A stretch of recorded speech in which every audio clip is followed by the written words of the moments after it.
Life's essentials. Sometimes overlooked, sometimes taken for granted. Let's not do that. Next on this episode of the Gratitude Journal podcast. This is the Gratitude Journal podcast. Welcome back, lovers of life, purveyors of fine things, and people who appreciate, whatever you appreciate. And hopefully it's this podcast from time to time. Matthew here on an otherwise gloomy, overcast, rainy, chilly Friday here in Northeast Ohio. We are merely 2 days before we have to turn the clocks back, which everybody hates, and a mere 5 days or so away from finding out who will be the next occupant in the Oval Office. So, no political discussions this morning. The real topic of discussion is the fact that it has been just raining here constantly. I mean, just sort of an off and on, I don't want to call it a deluge because that would cast aspersions really on our neighbors in the south who have been experiencing yet another hurricane. But I will say that the sun pretty much has gone on a hiatus, for most of the middle to the latter half of the month of October. Now, that's not completely uncommon here, but, after a while, it just kind of gets to you. And the fact that really the leaves are pretty much 75% down, no one's really riding around looking at leaves anymore. We're just waiting for like some windstorm to blow in and to just take care of the ones that are on the trees so we can get our butts out there and, rake and take care of them. Now, in our neighborhood, I think I mentioned this before, our city actually comes by with the big, leaf sucker-upper, but really we have about 2 more weeks before our particular ward is scheduled for leaf sucking upping. And so I really haven't had a chance to go out there, to deal with the leaves, but I hate wet leaves. I hate them. You slip on them and you can rake them, but it takes extra strength and, I'm an old fart and, this impacts me and you really can't use the leaf blower. And we're just in that weird situation where your yard looks crummy. The house looks crummy. It just looks like nobody lives here and we just have to deal with it. So that's kind of what's happening here. We just have had just a lack of sun and everyone's complaining about it. And now there's even more of a pall over the land because, as I mentioned, in a couple days, we're going to turn the clocks back. And that means by, 5:15, it'll start being pretty dark. You won't be able to see in front of you. People can't go to the park after work. I mean, it's just one of those time periods that are really odd and strange. We're trying to prepare, waiting for the inevitable. And yours truly did that, a couple of weeks ago when I had some time on a Saturday and I figured, I'm just going to get the snow shovels out. So I put a snow shovel on the front porch. I put a snow shovel on the back deck. And we were in that mood to paint our porch and deck. And we finally got that done, but it was in between, rain showers and cold and making sure the temperature was above 50 and all this stuff. But I also put my sand out because there are ice patches on the front porch. Then we have a sort of a roof overhang. And when that water drips and freezes, you can't really put de-icer on wood. So I have sand for that. And then I have my de-icer. And I have all those on the front porch in case I have to go out. So I'm trying to prepare. And the one thing I haven't done, which I need to do, and I need to do this today, is I need to find new windshield wipers for my car. They're horrible. They're a mess. I drove to the restaurant, all week, and it was just, they just weren't doing their job. And I kept reminding myself, I've got to go in and do that. And the only reason I like going to this one place is because normally when you buy the windshield wiper refills, they kind of put them on for you or they offer to. And I always take them up on it because I'm horrible at it. I always mess it up. I can never get it right. And so I have to remind myself to do that today. So in the midst of basically crummy weather, haven't really been feeling all that well. I'm concentrating on just a couple of things that maybe just kind of get overlooked, life's essentials, things that you kind of take for granted. And especially having to have worked at the restaurant for the last several days and, gearing up, masking up, feeling nervous, having people tell me you shouldn't do that. And then other people calling in saying, we could really use you. I mean, can you just come out like for a couple of hours? And of course, that couple of hours stretches into several more hours. But I pull into the parking lot, I sit in my car, I take deep breaths. I say, okay, I'm going to do everything I can to protect myself and protect Donna. And, now I'm on a 14-day quarantine to visit my parents, so I can't do that for the next couple of weeks. And, trying to gear myself up for walking in there and dealing with people who just are committed. They just have to have their pizza. So I did it. I have 2 more days of it.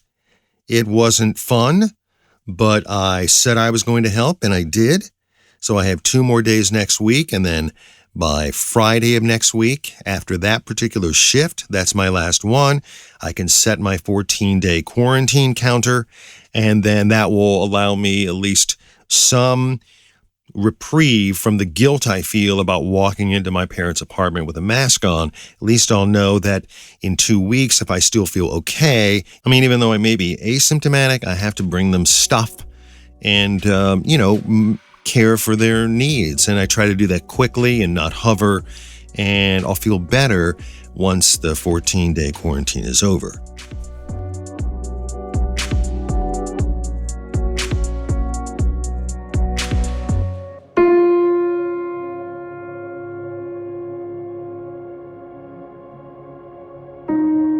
When we were living in Pittsburgh back in the early 2000s, I was outside dealing with leaves, leftover leaves, because we had already had a couple of snowfalls and it was getting colder.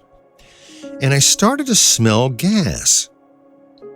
And so, as a homeowner, I'm not the most knowledgeable homeowner. I owned homes, but I'm really kind of like the worst at it. Someone will say, was your furnace gas, heat, or electric? I really have to think about it. I don't know these things. It's, I have a couple of electrical sockets that need replaced in this house, and I have to watch a YouTube video. I don't know how to do it. I'm deathly afraid of electricity. I have this innate fear of getting tossed across the room if I touch 2 wires together. So I'm not the greatest homeowner, but this smell obviously was unnerving. And so I said to my neighbor, hey, I'm not supposed to be smelling gas, am I? And he kind of looked at me like, are you freaking nuts? So I had to call the gas company. I said, hey, I have this gas leak. And so anyway, to make a long story short, in the span of 3 days, from the time I called to the time they finally sent a crew out, we had this cold front move in. Like Alberta Clipper cold front. And on the first day, it dumped about 12 inches of snow on the ground. And then on top of that, it was frozen over. And so the gas people came out and they turned off the gas because they were going to send a crew out to replace this line from the house to the street. Well, they didn't plan on this Alberta Clipper coming in. And so we were sitting in our house and they said, well, listen, we're going to have this crew come out and it's going to get a little cold, but they'll be out to replace that and then we'll fire your furnace back up again. Well, that was maybe like at 7:30 in the morning. Well, the temperature continued to drop through the afternoon. I didn't hear from anybody. And so finally, at about 2 in the afternoon, the house had actually cooled down to about 55 degrees. So, we were getting pretty cold. And finally, this crew shows up, like late in the afternoon. And let's picture the scene here. It's about 9 degrees outside. There are at least 10 to 12 inches of snow on the ground.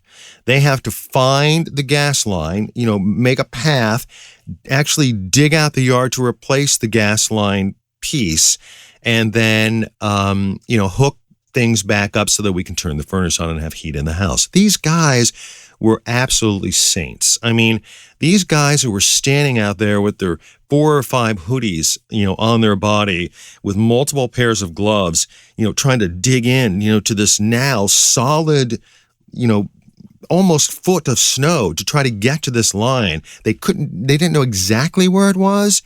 And I just felt so bad. I mean, I was freezing. We were both huddled in blankets. We're standing near the window watching them do their thing. The sun is setting now because the clocks have been turned back and it's getting colder. And so we looked at our temperature gauge on the back deck and it said 4 degrees. So it's 4 degrees outside and these guys are like digging through the snow trying to get to this line. So I'm making tea and I'm taking it out in red Solo cups and I'm bringing them tea. And they're like, oh man, that's great. This tastes great. I'm like, are you guys making any progress? I mean, as I'm talking, my lips are freezing together. I can't believe they're actually standing out there doing this. And all I wanted them to do was to respond quickly so I can get back into the cold house. I mean, that's how it was. It was horrible. So anyway, they finally found this line and they finally replaced the piece. And at about 1:15 in the morning, the main guy who was heading that crew, came into the house and he turned on the furnace and he was just standing there. I mean, like literally he was shaking from head to toe. And I said, I feel so bad for you. And he's like, oh, this is the job. This is the job. I just really want to make sure that you guys have heat and I just want to go the hell home. And I said, yeah, I get it. And, so finally it all worked out. But this morning when I got up and the floor was a little chilly and I marched over to my thermostat, and a thermostat I replaced several weeks ago, by the way, okay? Don and I both, cha-ching, success, goal reached, Mr. Homeowner. I popped it up a notch just to take the chill off.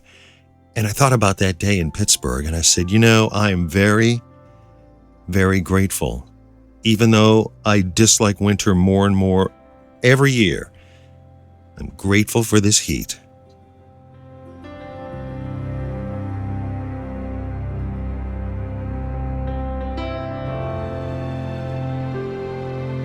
It was about 10 years ago that we were visiting Donna's son in Nashville, and it was right in the middle of the summer.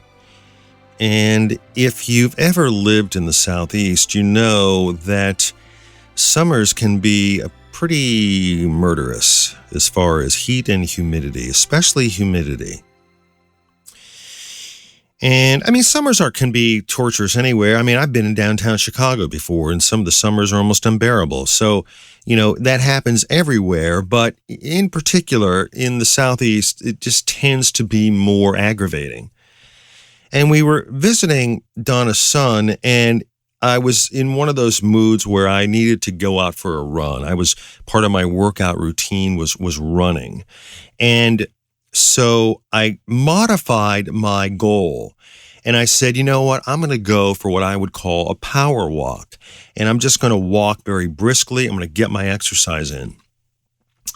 And they were all like, why are you going to do that today? It's like 96 degrees. It's like, 95% humidity. I mean, it's just crazy. And I'm thinking, well, no, we're on a hill and, I feel a little bit of breeze and I think I'm going to be okay. I think I'm going to be all right. And, I got my workout togs on and I started to walk briskly around the neighborhood. And so I'm walking past people. They're sitting outside, consuming, sangria or whatever they're drinking, kind of nodding at me, thinking to themselves, this guy's an idiot. He's out, power walking in 96-degree weather. But I didn't think anything of it. I thought, I'm tough. I can do this. This is great. I like to sweat. I like to perspire and work out. And this is going to be great. And so I got about halfway around the route that I've gone before. And I sort of got lost. Like I misdiagnosed my route to go to my sort of halfway point and then make my way back to the house. I mean, we hadn't really visited all that many times, but I thought I was more familiar with the area. As it turns out, I wasn't. And so I started to walk even more briskly to make sure that I would get myself out of unfamiliar surroundings and move myself into familiar surroundings. Well, it wasn't happening. And the heat was actually starting to get to me a little bit, but I didn't want to admit to myself that it was getting to me.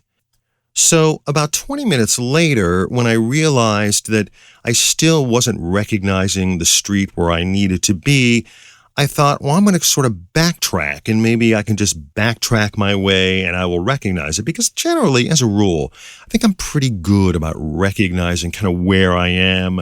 I need to go out of this allotment, turn left, is that what I did? Yeah, that's exactly what I did. And then I'm usually pretty good about figuring these things out.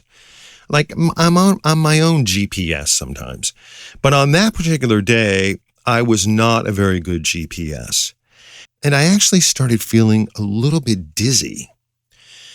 And I took that to be somewhat of a warning sign. And my throat and my lips were becoming kind of dry and parched. I had taken no water with me, and which was completely asinine because I thought I knew what I needed to do. And so I started to think about asking somebody where I was and how I needed to get back to Fox Run Circle. But nobody was out. I mean, no one in their right mind, because they had air conditioning in their house, and why would you sit outside in 96-degree weather? So the dampness and perspiration that was on my shirt and my shorts was actually starting to feel kind of cool, and led me to believe that I was starting to feel a little bit of heat stroke maybe. And I started to feel sort of dizzy, and then I started to kind of worry. And I thought, do I just walk up to someone's house and knock on the door and ask? And then I thought, if I knock on someone's door and ask, I'm going to ask for some water because I'm feeling pretty badly. I saw somebody who looked at me as they were going into their garage, and I started to talk, and then they went into the garage and they closed the door. So I walked several more feet and I thought to myself, okay, if I pass out on this street, who's going to know who I am? I have no identification with me. I don't have a wallet with me. Nobody knows who I am. Nobody in the neighborhood knows who I am. Nobody knows where I'm staying. I'm like dead man walking for the most part. And it was right at the point where I could no longer really figure out how to decide what to do. I couldn't scream out loud. I thought about walking to the next person's front door, and I thought about how hard my head was going to hit the pavement when I fell over. And all of a sudden, I saw a small sign on a small church. There was this little church off a side road. And I remembered that sign on the route coming in one time. It wasn't the main route, but we went to the store once, and Kenny drove us in this sort of side route and came back sort of the back way. And I kind of remembered that route. And so I managed to almost crawl. I wasn't crawling, but I was walking very slowly. And about every 20 feet or so, I would stop and sort of bend over and try to get my breath, because now I was kind of struggling to breathe. It was so humid. And I finally managed to sort of get back to these sort of back roads and become familiar with where I needed to be. And I remember walking onto the front porch when I finally got home, and of course, the doors and windows were locked up because there was air conditioning inside. And I sort of pounded on the door, and I hit the doorbell, and Jen answered the door. And all I could say was, water. And they all rushed out, are you all right? Are you all right? And, it took several hours for me to kind of get back to normal. But I'm in my studio this morning, and I'm just reaching over to my left, and I'm grabbing my big orange cup of water. And what I wouldn't have given to have this with me on that day, what I wouldn't have given for someone to just see me out on the road and run out with a bottle of water, and how thankful and grateful I was that I finally made it to that porch, that I was able to drink water, that I didn't die in the suburbs of Nashville somewhere. Not that that would have been a bad thing necessarily, but I certainly didn't want to die that day. And I'm just really grateful for water.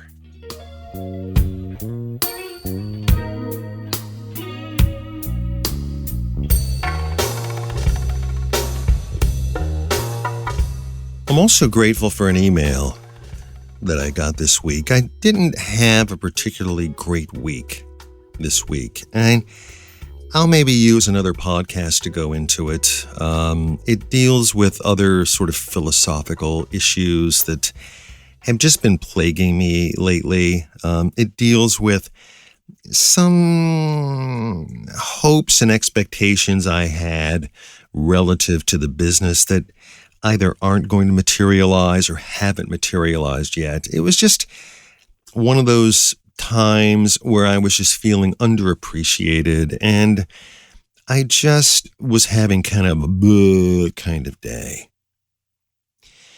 And then I got this email from the Alzheimer's Association. Now, normally the Alzheimer's Association, while I certainly support them because of our current condition, they, like a lot of nonprofits and like a lot of organizations, send a lot of emails and letters and literature to get you to donate or pass it on to others to donate. I mean, they're just searching for money a lot, and it kind of wears on one sometimes. And so when I see these emails, I sometimes have a tendency to kind of very, very casually look at them, but I really don't read them per se. I just sort of delete them, okay? But this one I didn't delete. And I'm glad I didn't, because I won't read the whole thing to you. But it says, on November 6th, the Food and Drug Administration Advisory Committee is meeting to review clinical trial data for a new drug developed for treating cognitive and functional decline in early Alzheimer's disease. Given the devastating toll of the disease and the publicly released research data, the Alzheimer's Association has submitted a statement supporting approval to the FDA Advisory Committee, which will make its recommendation to the FDA. Whatever the final decision by the FDA, this is an important moment. We have never before been this close to approval of a drug for Alzheimer's that could change the progression of the disease and not just the symptoms. I've been forwarding this email to people. I've been posting it on social media platforms.